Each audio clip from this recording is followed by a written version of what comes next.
ఆపుతామండి? ఏం ఆపనీకి శాత కాదు. అది జరగబోతా ఉందంటే జరుగుతుంది, లేదంటే లేదు. ఎంత చక్కటి మాట! మీరు ఇంటికి వెళ్ళిన తర్వాత 6వ అధ్యాయం అంతా చదవండి. ఎంత చక్కగా దేవుడు మాట్లాడబోతా ఉంటున్నాడు మనతో. అంటే నిజంగా అన్ని ఆ సమయానికి ఏం జరగాల, ఏం చేయాలా, ఆ ఒక పక్షుల గురించి ఎంత మంచి ఉదాహరణ ఉంటది. అది రేపటి గురించి, వాళ్ళ ఒక ఇంటి గురించి, ఆహారం గురించి ఏం చింతించమంట. ఎందుకంటే సృష్టికర్త సృష్టించాడు, ఆయననే చూసుకోబోతా ఉంటున్నాం. మనం ఎందుకు ఇంత తల బాదుకుంటాం, ఎందుకు తల బాదుకుంటాం అనేది ఒక విషయము. ఇక్కడ మనం ముందు చూసినట్లయితే యెర్మీయా ఒక్కొక్కసారి ఏం చేస్తామంటే మనము దేవుణ్ణే పక్కన పెట్టేసి షార్ట్ కట్ లో పోతాం.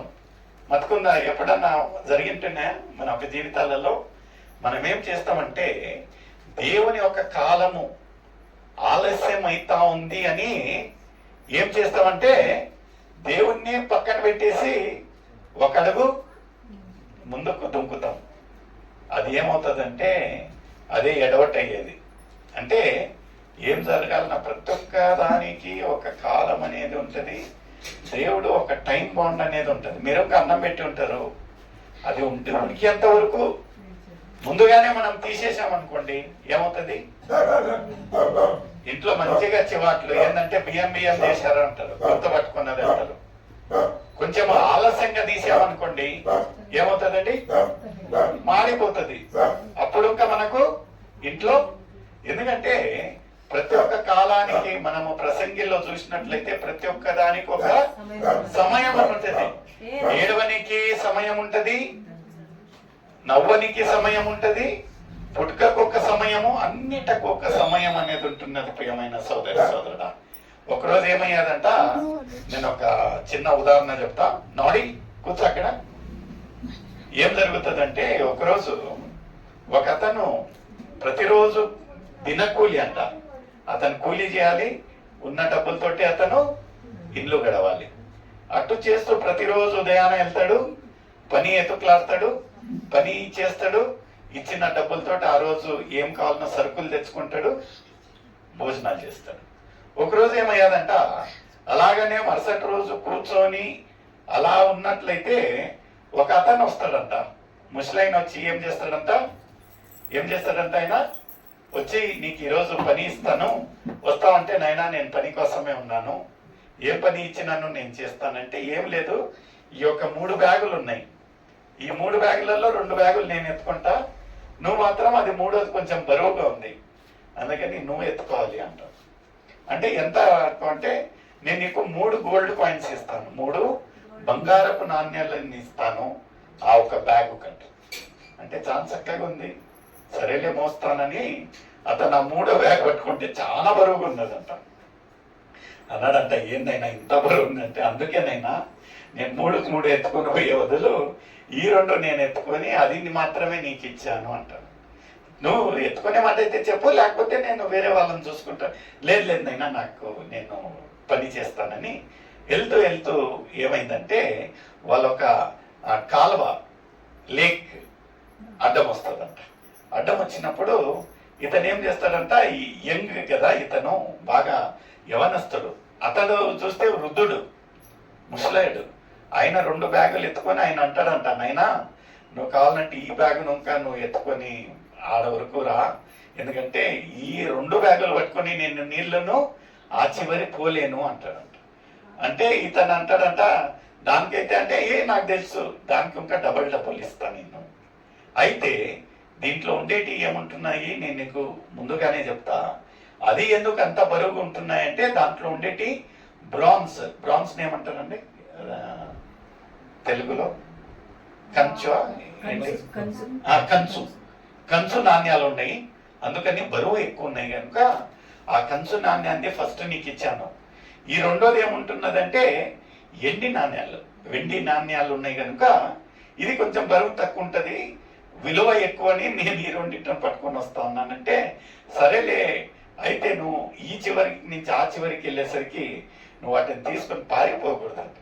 నైనా నాకు పని దొరికేదే అంత మటుకు, దాంట్లో నేను మంచి పేరు పొందిన వ్యక్తిని, నేను చక్కగా నిష్టగా కష్టపడి పనిచేసే ఒక వ్యక్తిని ఇలాంటి నాకు ఆశలు లేవు, నువ్వు ఇచ్చి చూసుకో అంటే సరేలే అని ఆ వృద్ధుడు ఏం చేస్తాడంట, రెండో సంచి అతనికి ఇచ్చి ఆ ఒక చెరువు లేకపోతే ఆ ఒక కాల్వని వాళ్ళు దాటుతారంట.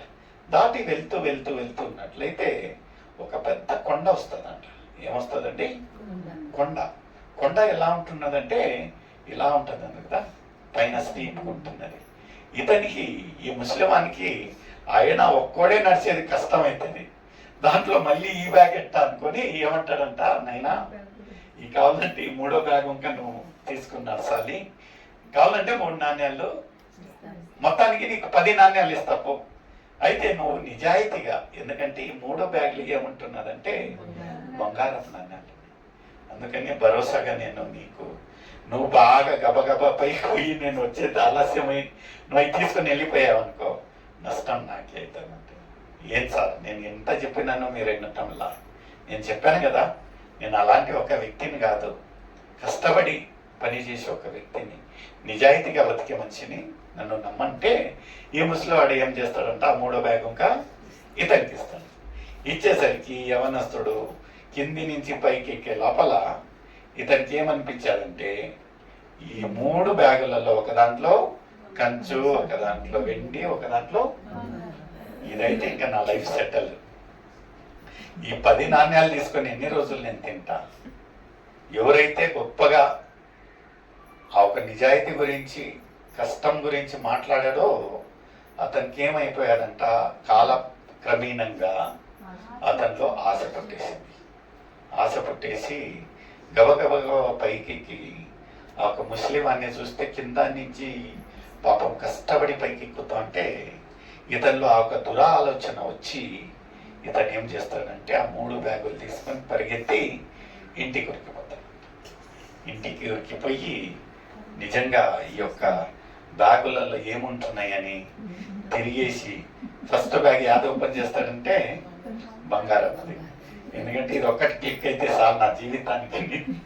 తీస్తే దాంట్లో చిన్న చిన్న రాళ్ళు ఉన్నాయండి, ఏంద్రా ఇది ఇట్టయింది అని, పోనీలే బంగారు పోతే పోయింది, వెండి అన్న దొరికితే నా లైఫ్ సెటిల్ అవుతుందని వెండి బ్యాగ్ ఓపెన్ చేస్తే దాంట్లో ఇంకా కొంచెం పెద్ద రాళ్ళు ఉన్నాయంట. దేవుడా ఏంది ఇది, పెద్ద రాళ్ళు వచ్చినాయి, పోనీలే అదుంకలేదు నా ఒక దీంట్లో రాతలో, అట్లీస్ట్ కంచు అన్న తీసుకొని నేను బాగా పడదామని దాన్ని తీస్తే దాంట్లో దానికంటే పెద్ద రాళ్ళు ఉన్నాయంట, అందుకే బరువు ఎక్కువ. వారిని ఏంది నెట్ అయిపోయింది, కరెక్ట్ గా కష్టపడి అన్నా నేను పైకి ఇచ్చింటే అతను ముసలివాడు ఏమి ఇచ్చాడు, 10 బంగారం నాణ్యాలు ఇచ్చేటోడు, ఏంది నా ఒక దురాశ హిట్ అయిపోయింది అని బాధపడుతూ ఆ ఒక బ్యాగ్లో, ఆఖరి బ్యాగ్లో, ఫస్ట్ బ్యాగ్లో ఏమున్నదంటే దాంట్లో ఒక చీటీ ఉన్నదంట. ఆ చీటీలో ఏమున్నదంటే ఏం రాసి ఉంటున్నారంటే, నేను వృద్ధుని ఎవరంటే ఈ యొక్క రాజ్యానికి రాజును, నా ఒక హృదయ ప్రాయంలో నాకు వారసులు ఎవరు లేరని నేను యొక్క ప్రయాణాన్ని సాగించాను. ఎవరైతే నాకు యథార్థంగా ఉన్నట్లయితే వాళ్లకు నేను ఖచ్చితంగా ఈ యొక్క రాజ్యాన్ని, నా ఒక రాజ్యత్వాన్ని వాళ్ళకి ఇస్తానని చెప్తే ఇతను బాధపడ్డాడంట. అరే ఇంత పై కొరకు ఎత్తుకొని వచ్చాను, అప్పటికప్పుడు నేను అప్పగించినట్లయితే రాజ్యమే జీవితాంతము నేను ఒక రాజుగా బతికేవాన్ని అని బాధపడినట్లయితే ద టైమ్ హెస్ గాన్. మన ఒక జీవితాలలో ఇంకా మన ఒక ఆత్మీయ జీవితాలు ఎలా ఉంటున్నాయంటే చాలా చక్కగా, ఈ కష్టం వచ్చిందా దాన్ని పెడతాం, ఇంకా రెండో కష్టం వచ్చిందా ఆ భారాన్ని ఇంకా మోసుకొని వెళ్తాం, మూడో కష్టం వచ్చినా భారం మోసుకొని వెళ్తాం. ఎందుకంటే మనకు ఒక నిరీక్షణ ఉంటున్నది. దేవుడు ఏమంటా ఉంటున్నాడంటే, సమస్త భారపు మోయిచున్న జనురాల నా యొద్దకు రండి, నేను ఐ గివ్ యు రెస్ట్ అంటా ఉంటున్నాడు. ఇంకా కొద్దిగా, ఎందుకంటే మనం ఇక్కడ యాత్రికులం మాత్రమే, మన ఒక గమ్యం ఇక్కడ కాదు. ఇంకా ఒక అడుగు వేసినట్లయితే మనం గమ్యం చేరుతాము. దేవుడు ఏమంటా ఉంటున్నాడంటే, మీ కొరకై నేను బంగారపు వీధులు సిద్ధపాటు చేశాడంట. ఎలాంటి వీధులు అంటండి? బంగారపు వీధులలో మనం నడవబోతా ఉంటున్నాం. మనం 1 గ్రామ్ 2 గ్రాములు అయితే బోనస్ కోసం చూస్తాం కదండి. కొన్ని మంది చీటీలు వేస్తారు, కొన్ని మంది బోనస్, లేకపోతే యాదన్న పెద్ద అమౌంట్ రావాలనుకుంటాం. అయితే దేవుడు నిర్ణయించిన ఒక వీధులు ఎలాంటి అంట? బంగారపు వీధులు అంట. మనం ఈ యొక్క లోక యాత్రలో, ఆత్మీయ జీవితాలలో ఇలాంటి ఒక భారాలు ఎలా ఉంటున్నాయంటే దేవుడు